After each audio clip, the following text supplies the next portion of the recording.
Bonsoir à tous, tout dépendra de l'heure que vous allez nous regarder. Et bonjour à ceux qui nous regarderont demain, il est 24h29. Donc comme vous pouvez le constater, je ne dors pas. Je suis en pleine méditation pour vous apporter un message qui va vous servir de méditation et aussi de réconfort. Je suis votre esclave et votre serviteur, Joseph. Que Dieu vous bénisse et bienvenue dans cet enseignement. Nous allons prier d'abord. Dieu notre Père, nous voulons te bénir, nous voulons te remercier pour ce moment que nous allons passer, pour l'édification du corps de Christ, Seigneur. Nous croyons que c'est le moment pour nous de te servir. C'est le moment pour nous de parler de toi. C'est le moment pour nous, Seigneur, ô Dieu, de te faire connaître à ton peuple. À ceux qui sont dans cette nation gabonaise et qui sont partout ailleurs, Seigneur, dans le monde entier, où tu permets que tes enfants aient ces informations, Seigneur, ô Dieu, en temps et en heure. Bénis les cœurs. Bénis les âmes. S'il y a quelqu'un qui regardera cette vidéo, mais qui n'a pas encore donné sa vie à Christ, puisse cette personne, ô Dieu Tout-Puissant, vénérable Père Céleste, cette personne donner sa vie à la personne du Seigneur et Sauveur Jésus-Christ. Mon âme te bénit, Seigneur, mon âme te glorifie, je te célèbre et t'élève à jamais. Toi qui vis au siècle des siècles, qui est mort et ressuscité, toi qui es sorti de la tombe et qui nous a délivrés de toutes nos iniquités, de tous nos péchés. Toi qui as fait de nous un royaume et des sacrificateurs à la louange et à la gloire de Dieu le Père, au nom de Jésus-Christ le Fils, le puissant parent rédempteur, notre Boaz et notre Jacquin. Au nom de Jésus. Amen. Que Dieu vous bénisse. Alors, nous allons étudier le psaume 23. Et c'est sur le psaume 23 que nous allons aujourd'hui réfléchir. Et suite au psaume 23, nous regarderons plusieurs psaumes et plusieurs écritures qui vont nous rapprocher des temps que nous sommes en train de vivre aujourd'hui au Gabon, en particulier et en général sur la terre. Alors là, je vais m'adresser aux chrétiens du monde entier, au Gabon, parce que quelque chose a été manifesté de la part de l'Éternel le 30 août 2023 et nous sommes en attente, nous sommes en train de vivre aujourd'hui l'accomplissement de ces choses. Et c'est pour cela que nous disons que pour nous les Gabonais par exemple, nous voulons réellement donner de l'espoir, donner de l'espoir à nos frères et à nos sœurs. Dire à chacun et à chacune, c'est le temps. C'est le temps de rêver, c'est le temps d'espérer, c'est le temps d'insister, de persévérer. C'est le temps de tout abandonner pour confier nos vies au Seigneur Jésus. C'est le temps de prier, c'est le temps de jeûner, c'est le temps de méditer. Voilà, ce n'est plus le temps de se poser des questions, nous ne sommes plus aux suppositions, nous ne sommes plus aux appréhensions, nous ne sommes plus au questionnement, est-ce que Jésus existe, il n'existe pas, est-il Dieu ou il n'est pas Dieu. C'est terminé tout ça, c'est terminé. Nous sommes maintenant de plein pied dans la possession de notre héritage.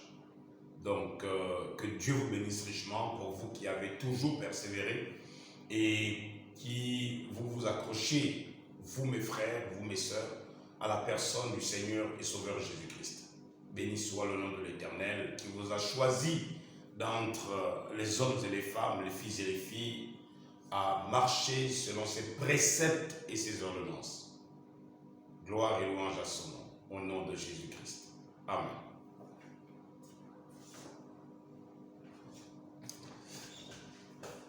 Alors, j'espère que vous allez bien et j'espère que vous avez passé une très très bonne semaine en Jésus-Christ. Nous sommes le 10 février aujourd'hui.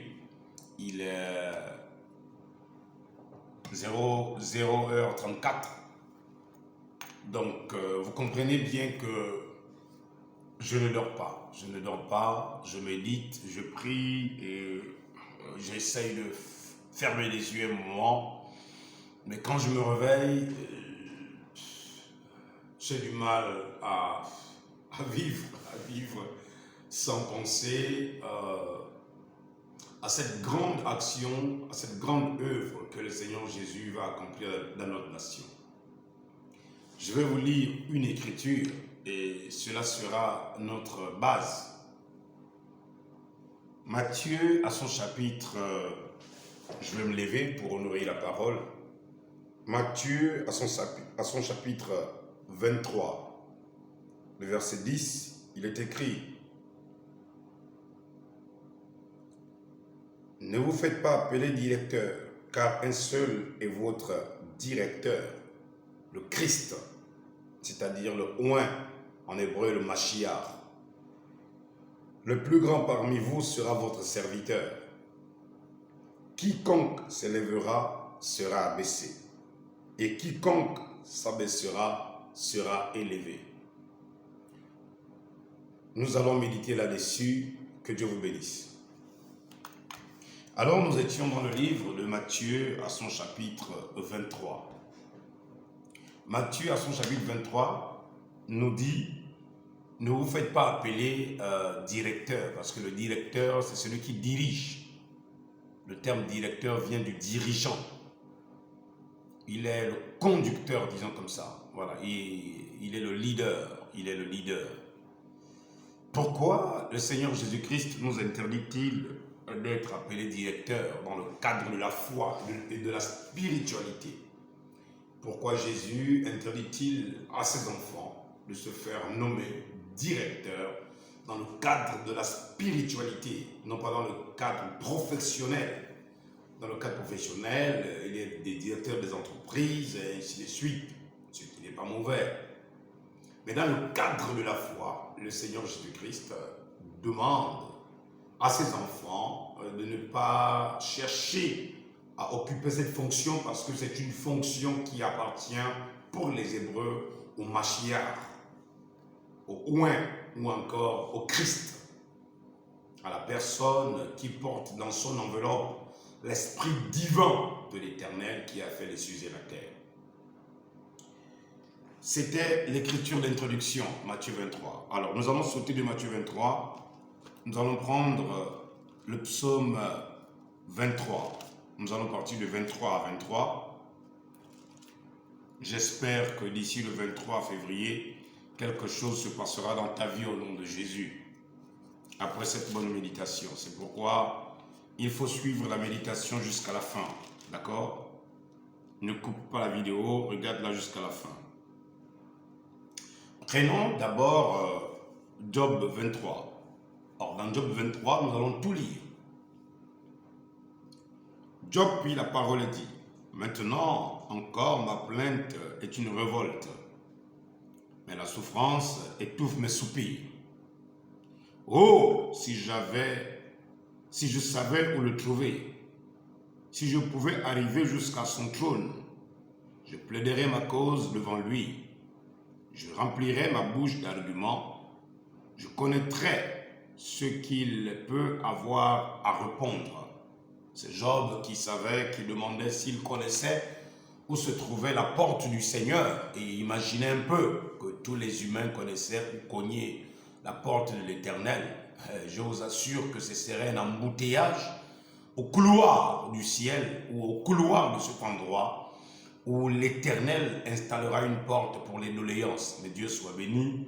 Il n'y a qu'une seule porte, et cette porte, c'est le Seigneur et le Sauveur Jésus. Donc, si vous voulez savoir qu'est-ce que Dieu attend de vous, cognez, toquez à la porte de Jésus, et Jésus transmettra fidèlement vos doléances.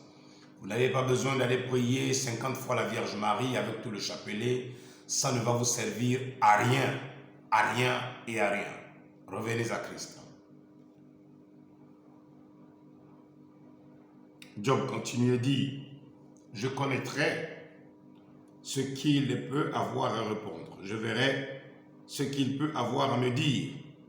employerait-il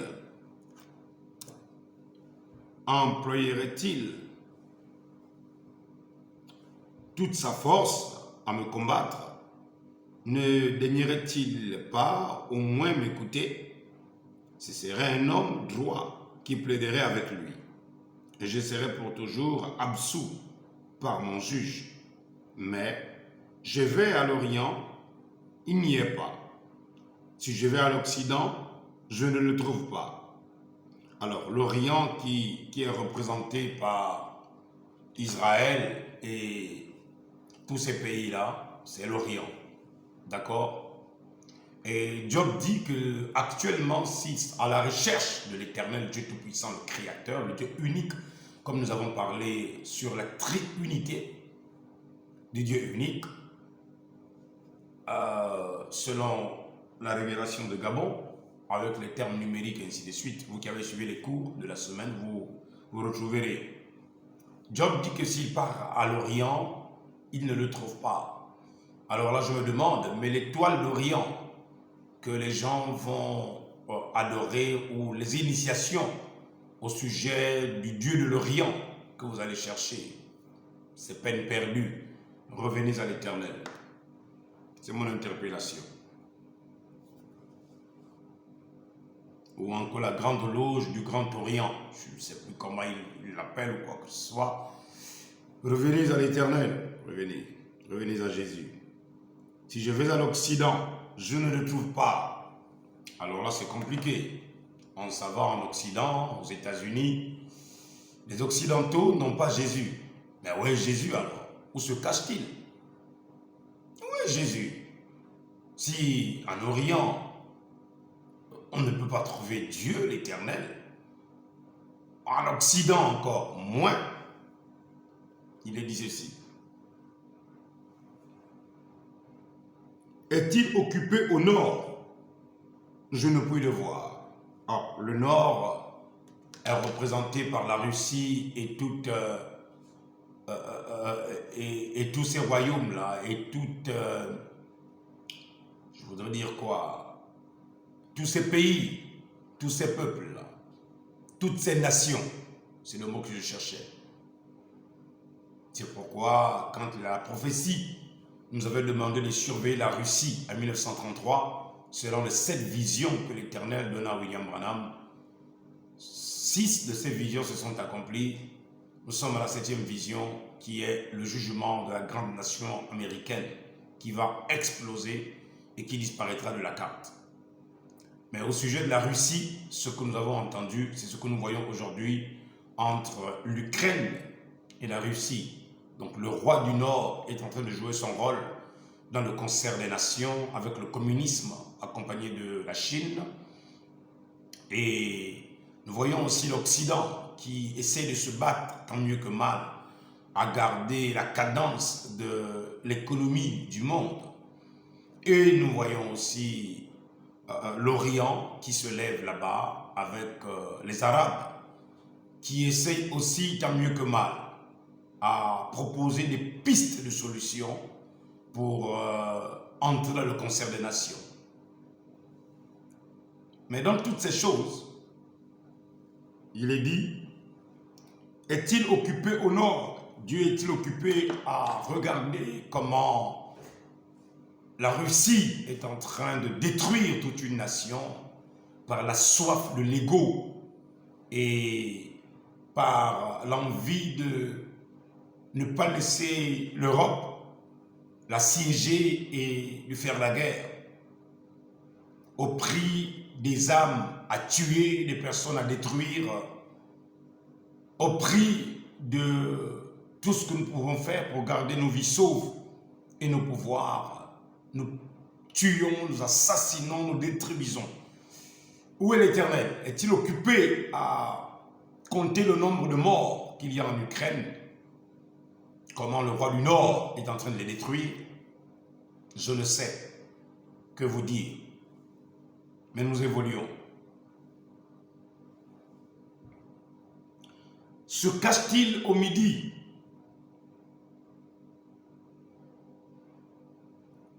je ne puis découvrir. Et je pense que là, Job a laissé une indice très importante. Une indice importante. On dit un indice ou une indice? Un indice. Ok, nous allons prendre un. Donc, pardonnez-moi du lapsus. Nous allons prendre un indice.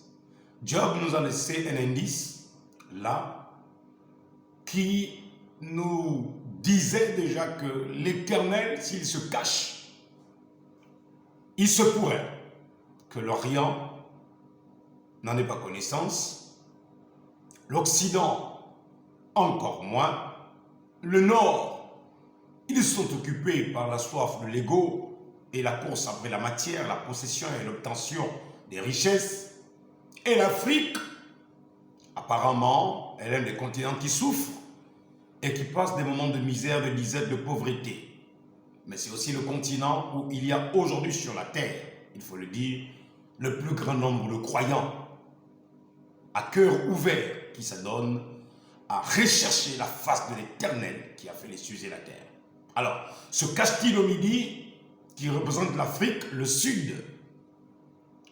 Job dit, je ne puis le trouver, je ne sais pas. Au midi, en Afrique, oui, mais dans quelle nation?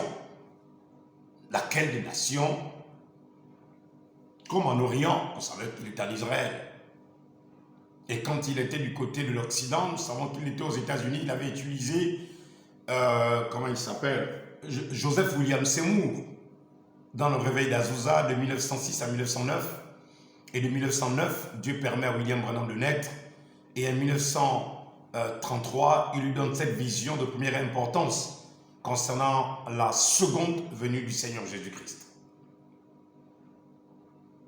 Donc, à chaque fois que Dieu s'est déplacé et s'est manifesté, il a toujours séjourné dans un pays et on le savait parce que les signes et les prodiges et les visions et les prophéties qu'il apporte sont indiscutablement la preuve que c'est l'Éternel qui prédit seul et annonce les événements sans que cela ne faillisse en rien du tout.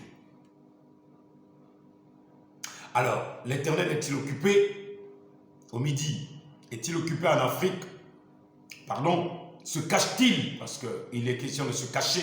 Job dit, se cache-t-il? Ce sont des questions de Job. Mais dans ces questions, ce sont des réponses aussi pour nous aujourd'hui. Dans notre course à la quête de la personne du Seigneur Jésus, parce que tout le monde cherche Jésus, et chaque continent et chaque coin du monde, le nord, le sud, l'est et l'ouest, essaye au mieux de sa connaissance de tirer le drap de son côté, de dire il est par ici, venez. Mais la question de Job porte à réflexion et nous amène à réfléchir sur où se trouve l'Éternel, où se trouve le Créateur, où se trouve cet être qui avait éprouvé Job, où se trouve-t-il? En Occident, il nous a dit non. En Orient, il nous a dit non. Au Nord, il a dit non. Encore moins là-bas. Se cache-t-il quelque part? Oui, parce que Dieu se cache et se révèle à la simplicité. Dieu se cache et se révèle à la simplicité. C'est pourquoi Jésus-Christ pouvait dire, je te loue, Père.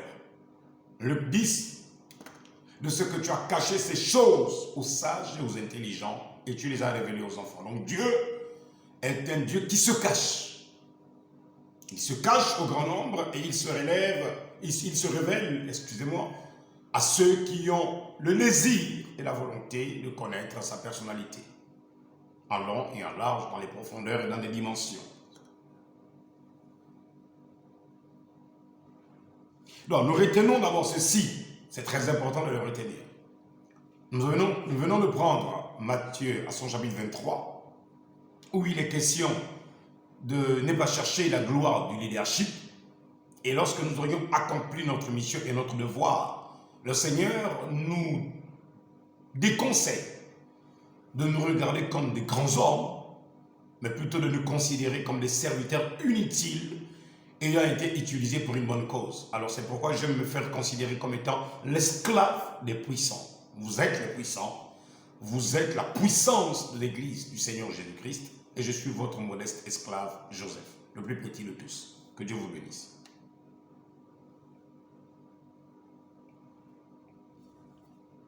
Se cache-t-il au midi?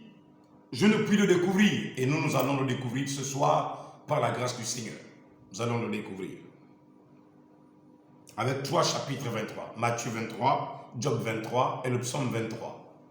Donc nous allons faire 23, 23, 23.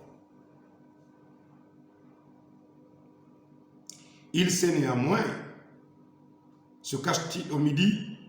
Je ne puis le découvrir. Il sait néanmoins quelle voie j'ai suivie. Et s'il m'éprouvait, je sortirais pur comme l'or. Mon pied s'est attaché à ses pas, mon frère, ma soeur. Est-ce que tes pieds, c'est ça? Mon pied s'est attaché à ses pas. Est-ce que ton pied s'est attaché au pas de l'Éternel? C'est-à-dire de là où l'Éternel met les pas, est-ce que c'est là où tu mets les pas? Où est-ce que tu mets les pas? Parce que si tu mets les pas où ton pasteur met les pas, rassure-toi que ton pasteur met les pas où l'Éternel met les pas. Rassure-toi qu'il pose les pas là où Jésus a mis ses pas. Parce que si nous mettons nos pas sur les traces ensanglantées du sang de Jésus, nous n'allons pas nous tromper. Nous n'allons pas nous tromper. Donc mettons nos pas sur les traces ensanglantées du Fils de Dieu, Jésus-Christ le Messie, le Rédempteur. Mon pied s'est attaché. C'est pas, j'ai gardé sa voie, je ne m'en suis point détourné. Je n'ai pas abandonné les commandements de ses rêves. J'ai fait plier ma volonté aux paroles de sa bouche.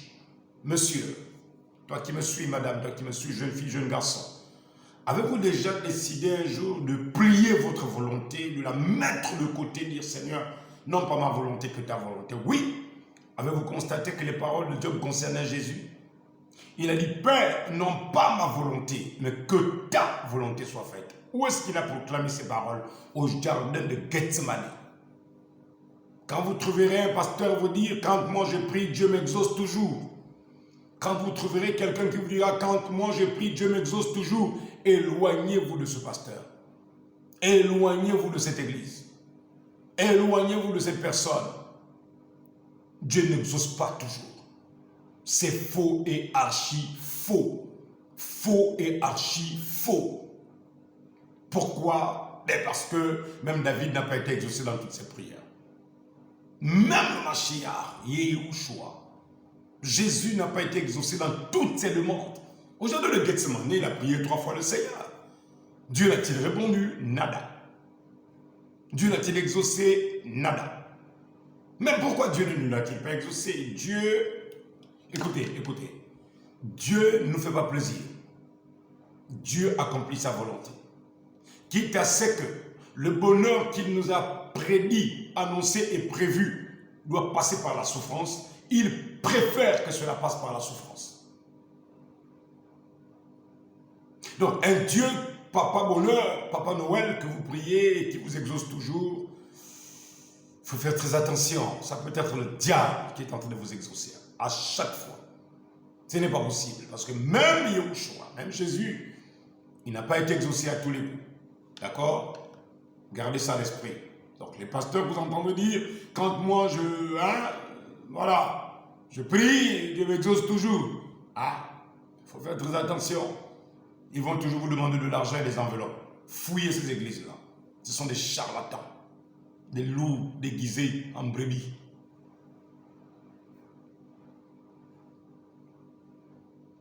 J'ai fait plier ma volonté aux paroles de sa bouche, peuple gabonais. Monsieur le Président, frères et sœurs, pouvons-nous arriver à ce point-là, avant que l'Éternel ne manifeste sa gloire, plier notre volonté à la volonté de Dieu? Monsieur le Président, vous qui occupez aujourd'hui ces fonctions avec un espoir fou de la population gabonaise, au sujet de ce que l'Éternel va accomplir dans ce peuple, son grand réveil. Je vais vous le rappeler jusqu'à ce que vous puissiez décider de faire quelque chose pour ce réveil. Allez-vous plier votre volonté pour dire Seigneur, j'ai compris. Accomplis ta volonté. Non pas ma volonté, mais que ta volonté soit faite. Monsieur le Président, Nous prierons sans cesse pour vous, pour que les ondes négatives et les énergies négatives qu'il y a dans le palais n'affectent point le bon esprit que vous avez. Je vais répéter ça. Il y a une des vidéos, je vous disais que Dieu m'avait dit, vous avez le cœur d'un enfant. C'est pourquoi vous agissez comme un enfant et vous répondez aux besoins des Gabonais comme un enfant. On vous dit, écoutez, ici, il y a un verre qui manque.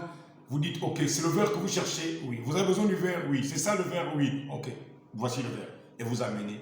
C'est du concret. Comme vous dites, vous êtes pragmatique. Mais ne vous arrêtez pas là. Je vous en prie.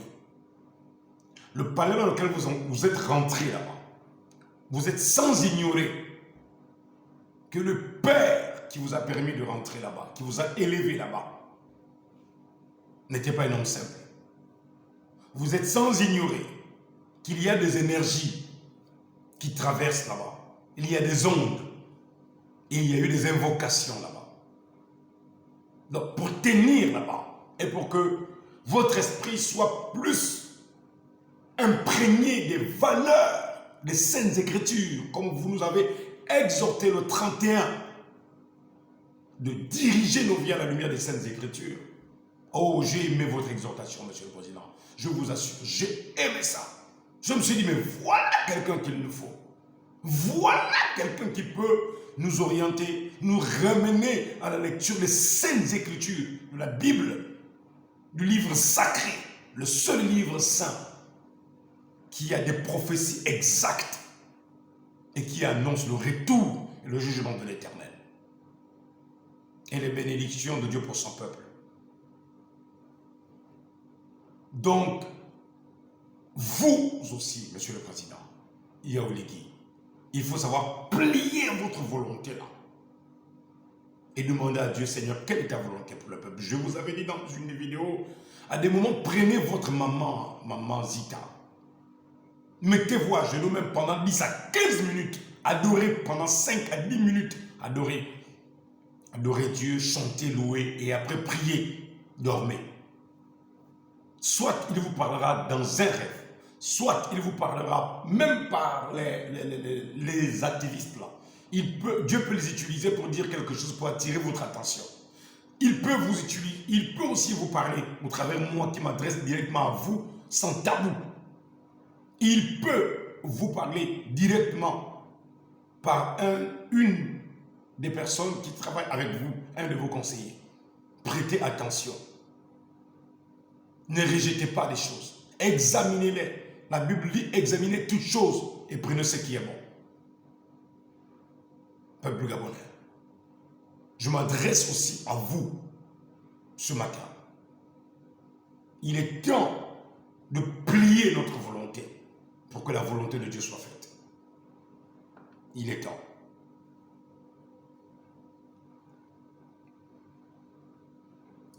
Il dit, j'ai fait plier ma volonté aux paroles de sa bouche.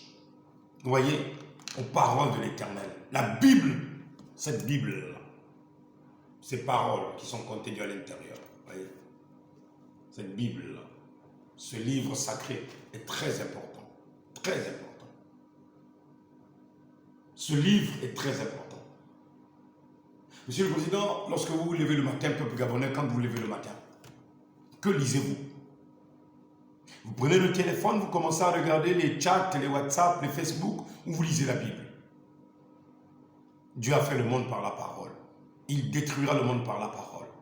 William Branham, mon mentor, disait, mettez Dieu en premier. Et vous terminerez bien la journée. Mettez Dieu en premier. Et vous réussirez. Mettez Dieu en premier. Et vous verrez Dieu agir. Peuple gabonais, Monsieur le Président, chers frères et sœurs, mettons Dieu en premier. Mettons la parole en premier. Plions notre volonté pour les paroles de la bouche de l'Éternel.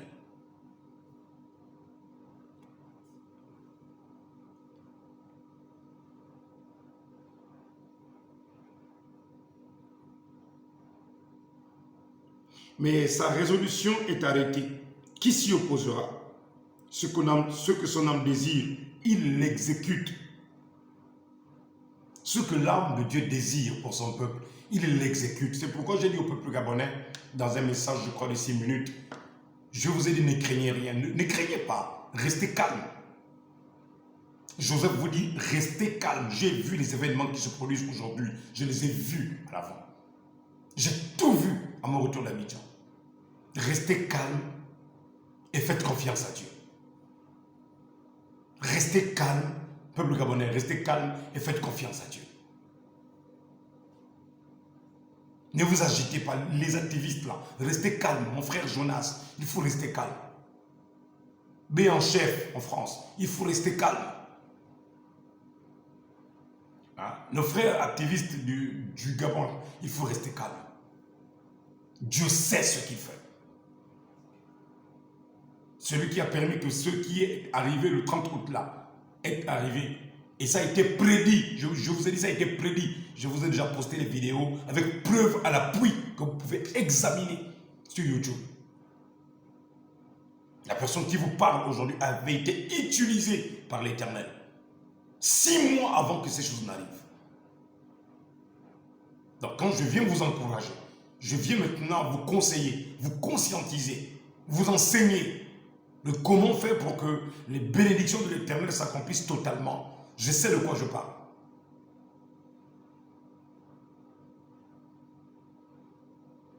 Il est quelle heure? 1h, 1 minute. Vous pensez que je suis obligé de rester là 1h, 1 minute à vous enseigner ces choses? Mais la nécessité m'est imposée. Et cela est salutaire pour vos âmes. Cela est salutaire pour vos âmes, peuple gabonais. Qui me paye pour ça?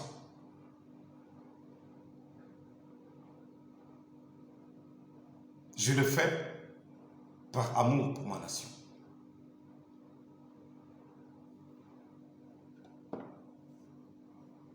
« 32 minutes. Donc, ce que l'Éternel désire, il va l'exécuter. Il faut bien retenir ça. Ce que Jésus désire, il va l'exécuter. Il faut rester tranquille. J'entendais mon frère Didier, un ministre de l'Évangile du Congo-Brazzaville qui séjourne dans la ville de Libreville. Et le Seigneur me donnait une vision pour aller assister au culte. Et je devais appeler mon jumeau, le pasteur Yannick Akono.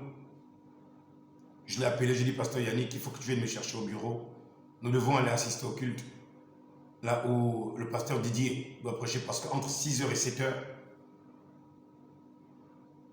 j'ai vu une vision où tu venais me chercher et nous partons assister là où le pasteur Didier, qui était arrivé de Brazzaville, devait prêcher. Il y avait quelque chose qui devait prêcher qui était très important et qui allait nous élever un peu plus haut. Et je vous assure, vendredi 9 février 2024, Dieu m'a parlé. Et je vous ai posté le message qu'il a prêché. De la substance du message que j'ai retenu, c'est ceci. Je ne confesse pas ce que je vois, mais je confesse ce que je crois. Peuple gabonais, retiens ça. Ne confesse pas ce que tu vois, mais confesse ce que tu crois. Si Josué confessait ce qu'il voyait, les Amalécites, les Girgasiens, les Jébésiens, les Éviens, les Akiens, tous ces peuples ennemis, il n'aurait pas vaincu.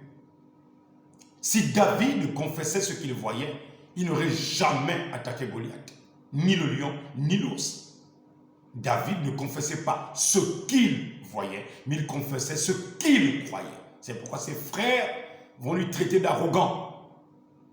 Les frères de David, rappelez-vous, ils vont dire, oui, c'est ton arrogance qui t'amène ici. Oui, il est facile de taxer un serviteur de Dieu qui s'est approprié Dieu personnellement d'arrogant.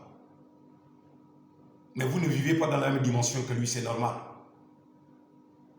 C'est pourquoi vous pouvez parfois mal juger les dons de Dieu. C'est pourquoi William Branham a prêché un sermon intitulé « Dieu mal compris ». Il dit, ce ne sont pas les serviteurs de Dieu qui sont mal compris, c'est Dieu qu'on comprend mal. Donc j'espère que je ne suis pas mal compris par mon peuple, par ma nation gabonaise. Et par les étrangers aussi qui séjournent partout et qui regardent ces vidéos. Essayez de saisir Joseph, votre frère. Essayez de comprendre Joseph, votre frère. Essayez de le comprendre.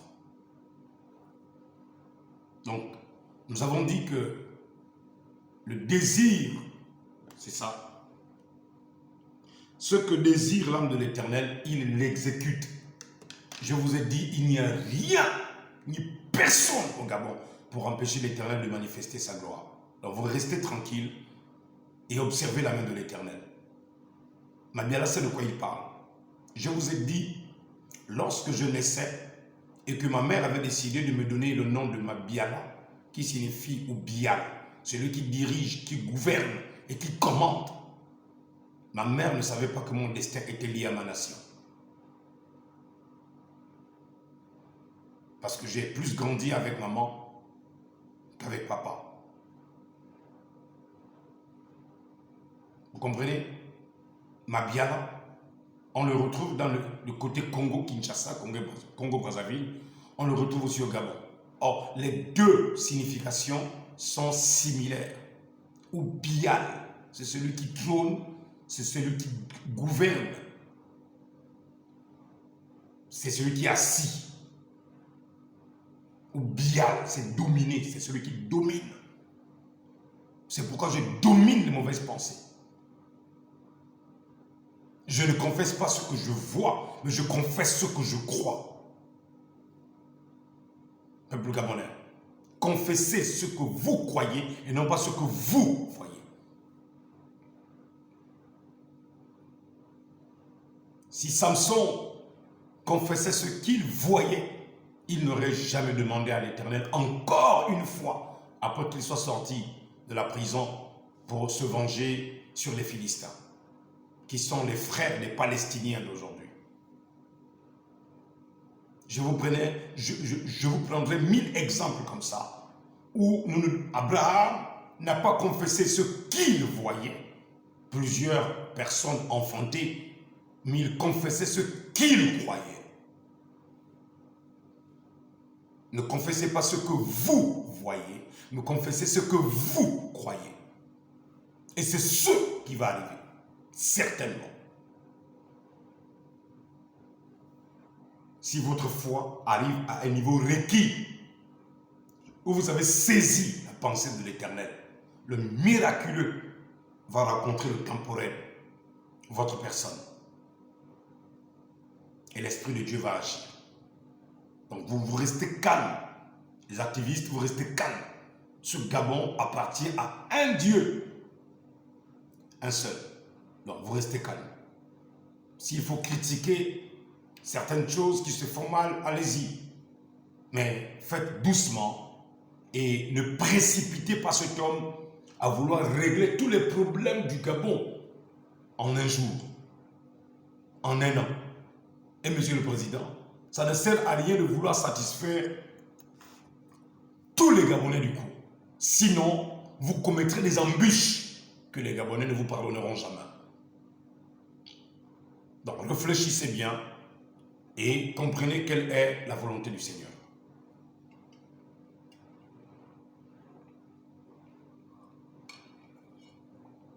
Comprenez, je bois du coca pour enlever le sommeil.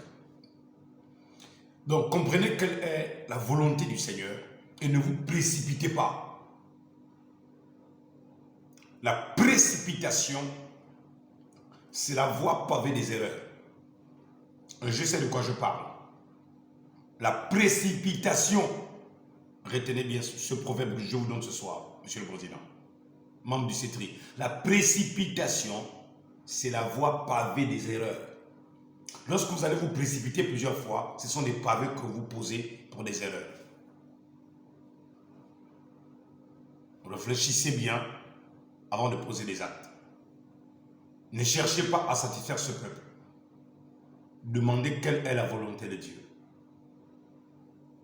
C'est lui qui vous a placé là. C'est pourquoi j'aime dire à Monsieur le Président, ce ne sont pas les hommes qui vous ont placé là.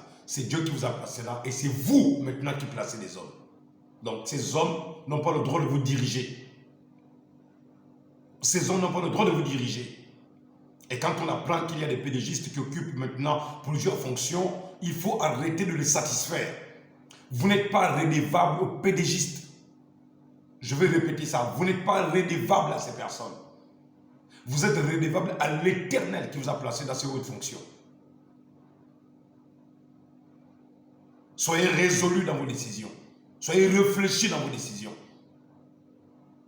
Ne faites pas en sorte que le peuple vous vomisse à cause de la précipitation de chercher à faire du bien aux gens qui sont en train de vous harceler jour et après jour au téléphone. Dieu les voit, Dieu les connaît. Si vous faillissez, c'est vous qui payerez et c'est vous qui subirez les conséquences envers l'Éternel. Personne ne viendra vous aider à la barre du jugement pour vous exempter de toutes les fautes que vous avez commises par précipitation. Retenez bien ce que je dis. Dans les premières des vidéos, je vous avais dit que si vous m'écoutez, je peux plaider votre cause au nom de l'Éternel devant l'Éternel. Vous ne savez pas qui je suis. Je peux plaider votre cause. Il faut apprendre à m'écouter de temps en temps.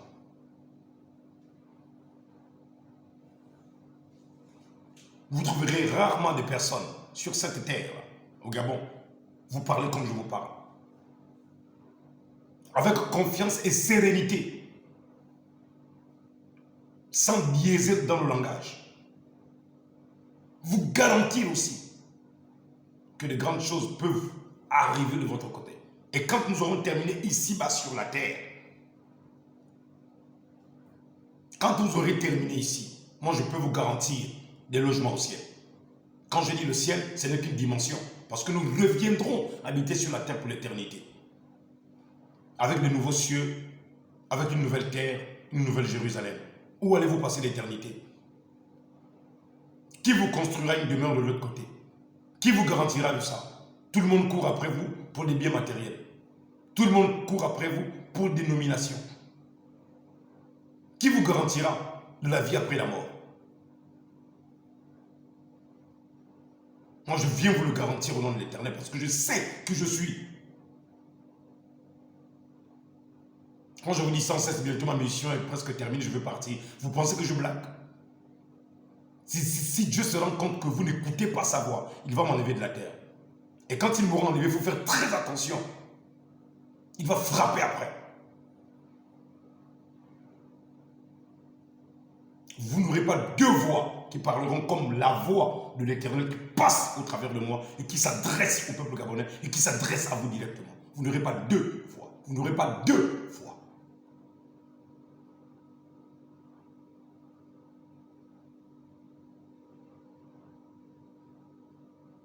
Vous n'aurez pas de voix. Vous n'aurez pas de voix.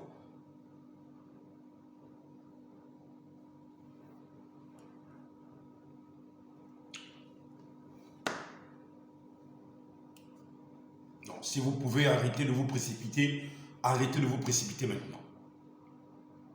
D'accord? Peuple gabonais, arrêtez d'amener cet homme dans la précipitation. Arrêtez de faire en sorte qu'il vienne satisfaire tout le monde du coup. Sinon, au lieu qu'il plie sa volonté au désir de l'âme de l'Éternel, qui accomplira ses desseins pour cette nation, vous aurez ce que vous voulez, mais pas comme Dieu l'aurait souhaité. Vous aurez ce que vous voudrez, mais par la volonté permissive, et non pas la volonté parfaite. Dieu, il en a deux volontés. Il y a la volonté permissive et la volonté parfaite. Vous choisirez laquelle des volontés, la permissive ou la parfaite. Attention, dans la volonté permissive, après ce qui vient, c'est le jugement.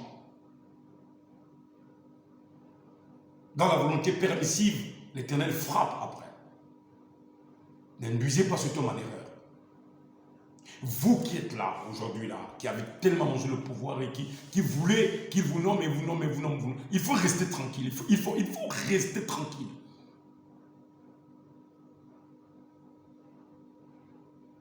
L'Éternel est en train de vous avertir. Tout ce temps, il est en train de vous parler doucement. Je n'ai pas encore crié. Hein. Il faut demander à ceux qui me connaissent. Je n'ai pas encore crié. Si je me mets à crier contre cette nation, c'est dangereux. Il faut demander à ceux qui me connaissent.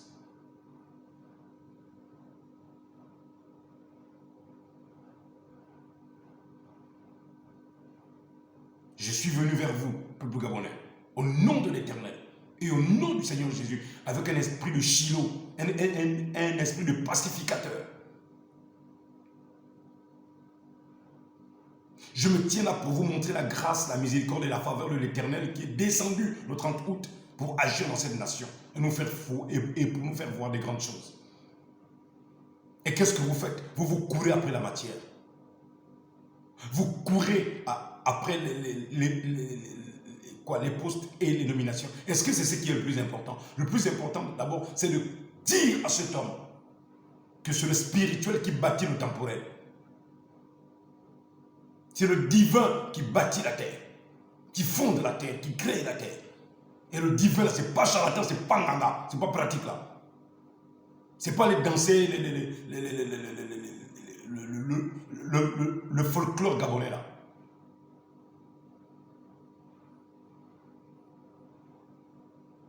C'est de se retrouver avec votre femme, vous mettre à prier. C'est de me retrouver dans ma chambre et prier. C'est de me retrouver à l'église, prier. Me retrouver avec mon épouse, prier. Avec les enfants, prier. Pour que nous ne ratons pas la visitation de l'Éternel. Jésus-Christ a pleuré sur Jérusalem. Jérusalem, Jérusalem qui tue les prophètes. Tu n'as pas reconnu le jour de ta visitation. Même Jérusalem a raté le coche sur la case qu'il fallait cocher. Ils ont raté la visitation. Peuple gabonais, allez-vous rater la visitation de l'ange de l'Éternel? Allez-vous rater la visitation de l'Éternel, de Jésus-Christ?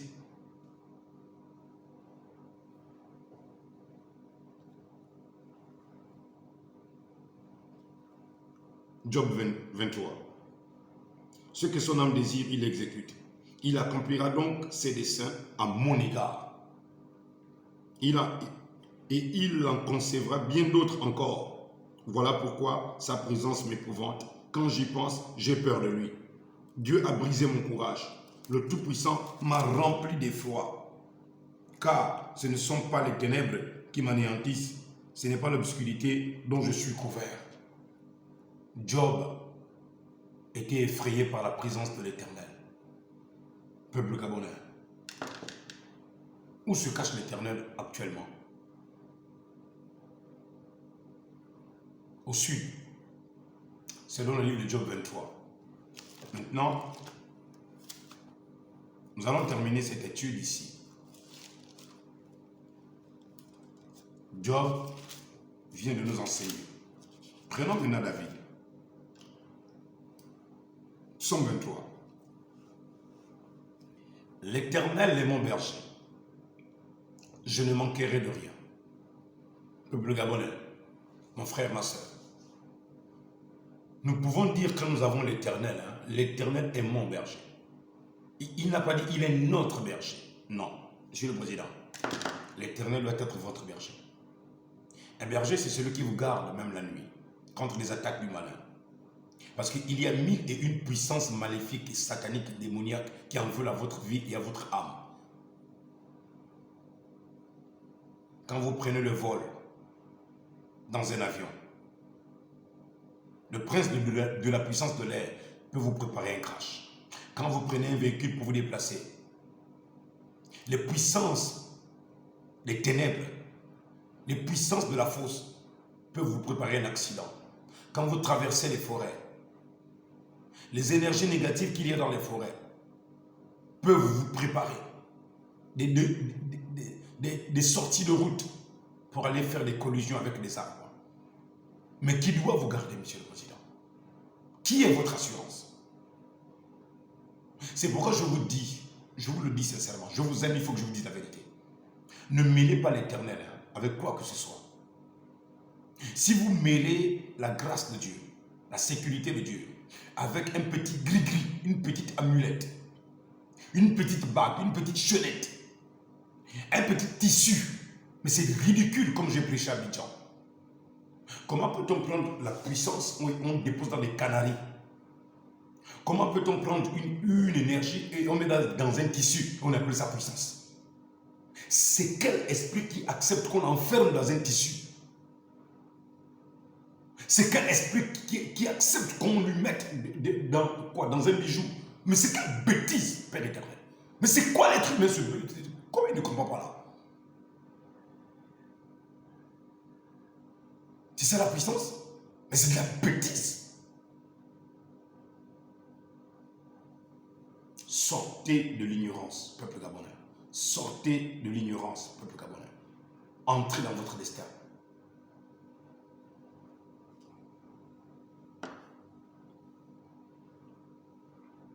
L'Éternel est mon berger. Je ne manquerai de rien. Il me fait reposer dans des verts pâturages. Il me dirige près des eaux paisibles. Il restaure mon âme. Il fait quoi, Monsieur le Président? Peuple gabonais, qu'est-ce que Dieu fait? Qu'est-ce que Dieu fait? La restauration. Elle vient d'où? Elle vient dans l'âme. Or, l'âme est la partie invisible de l'iceberg. Le pic de l'iceberg est à l'extérieur. Ça, c'est l'être humain. Le pic de l'iceberg est à l'extérieur. C'est l'être humain. Mais l'être humain est à l'intérieur, là. C'est l'âme. L'âme qui pêche, c'est l'âme qui mourra. Quand on dit quelqu'un est mort, il a rendu son âme. Il a quoi? Il a rendu son âme. À qui? Au Créateur. Or, qu'est-ce qui a besoin d'être restauré, Monsieur le Président, peuple gabonais? Qu'est-ce qui a besoin de la restauration? C'est le corps, la matière qui retourne à la poussière. C'est l'atome. C'est l'atome de la poussière qui a besoin de la restauration. Non! C'est l'âme. Si l'âme est restaurée, tout le corps est restauré. Quand quelqu'un est malade, qu'est-ce qui est malade dans la personne? Mais c'est son âme qui est malade. C'est son âme qui est malade. Son âme a faim de la parole. Son âme a soif de la parole. Son âme a faim de Dieu.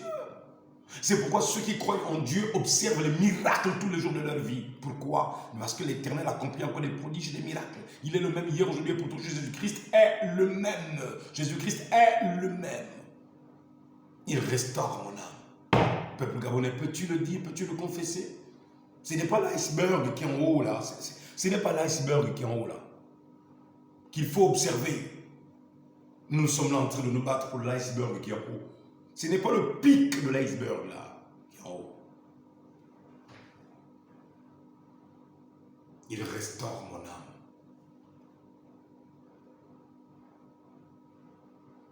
La restauration vient de mon frère.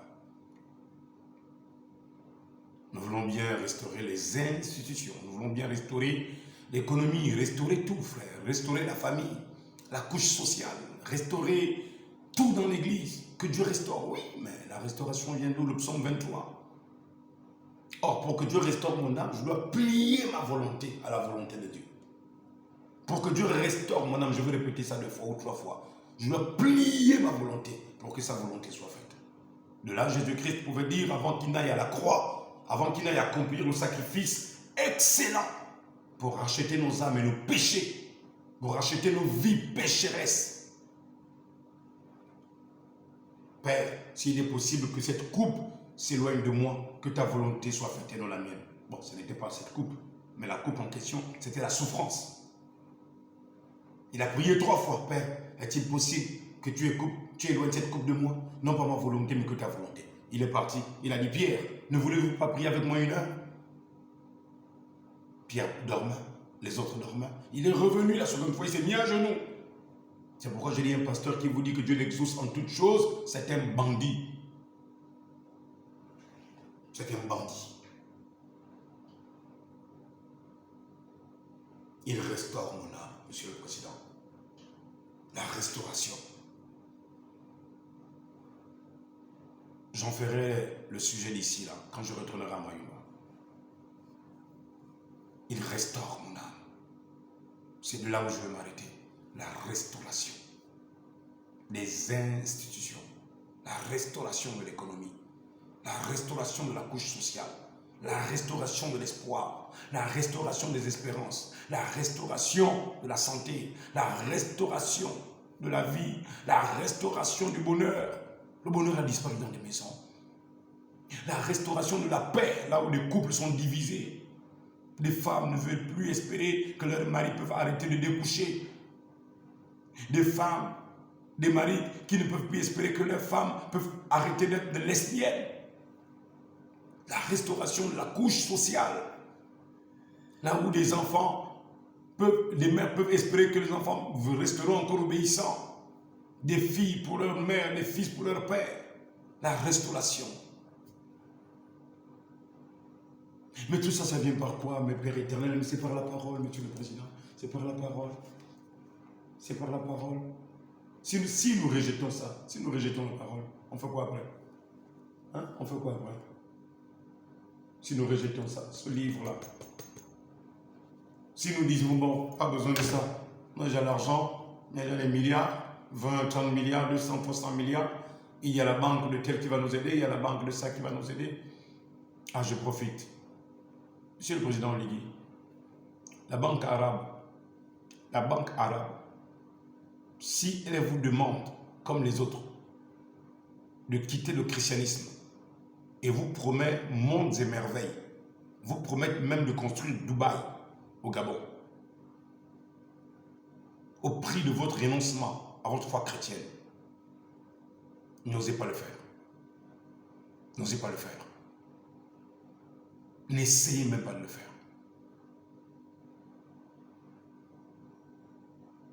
Vous seriez tenté énormément, Monsieur le Président. Vous seriez tenté. Écoutez, quand vous êtes venu prendre les fonctions là, vous ne savez pas que gérer le pouvoir et gérer le palais, c'est différent. Gérer les militaires, c'est autre chose. Mais gérer le palais, c'est autre chose, Monsieur le Président. Gérer les humains, c'est différent. Gérer les moutons, c'est différent. Vous comprenez? Être un berger des moutons ou des chameaux, c'est différent. Les humains,